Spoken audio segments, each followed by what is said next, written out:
Hey everybody, Mr.G here. Another issue of Storytime. I've been talking about the way that I grew up, the abuse that I suffered. There's a few previous episodes if you want to watch them. But this one I'm talking about the first and only time my father ever went to church. So a little backstory is there's two sets of twins, me and my twin brother Michael, and our two twin sisters who are 4 years older than me and my brother.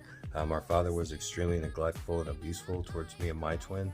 We were made to sleep in a closet in the garage with rats, and he was the opposite with our sisters. They were treated like wives in his heirloom. One of them was made the official cook, and they were treated completely differently. But this is about the one time going to church. So he had full custody, and our mom didn't have custody because she had schizophrenia. But she was a very nice church-going person. She loved animals, and she was a very had a kind-hearted person. And in the custody agreement, me and my twin brother Michael, we were supposed to go to this church, CCD, St. Mark's Church off of 281 in Thousand Oaks in San Antonio, Texas. So we were supposed to go to the CCD church classes after school 2 days a week. And it was odd because we never attended the regular church because our father never took us to church. So all the other kids were like, why are you guys here? And we're just like, no, we have to be. And so it was odd that we had to go to the thing. But the one time our father did go to church, it was for nefarious reasons. And that's because our sisters had this little blonde friend named Kelly. And she had a single blonde mom. And so our father's scheme was to go take us to church and to hook up with the blonde mom, right?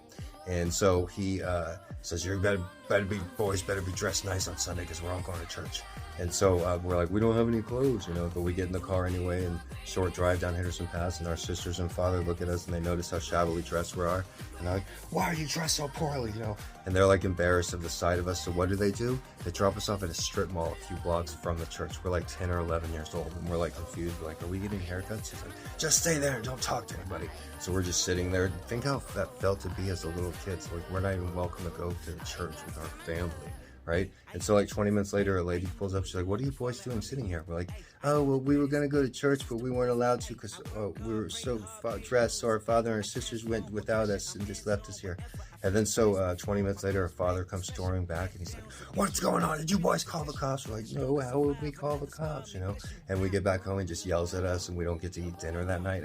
I have a really good memory, but you always remember the days you don't eat dinner. And me and Michael, I remember we're just sitting up there in our room and we're just thinking, like we were aware, like, what did we do wrong? You know, we didn't do anything wrong. And, you know, it's crazy, you know, but I have to tell these stories because I exist and this happened.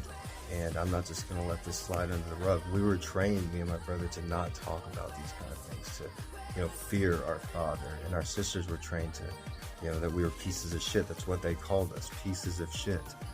But I'm not a piece of shit, am I? Am I?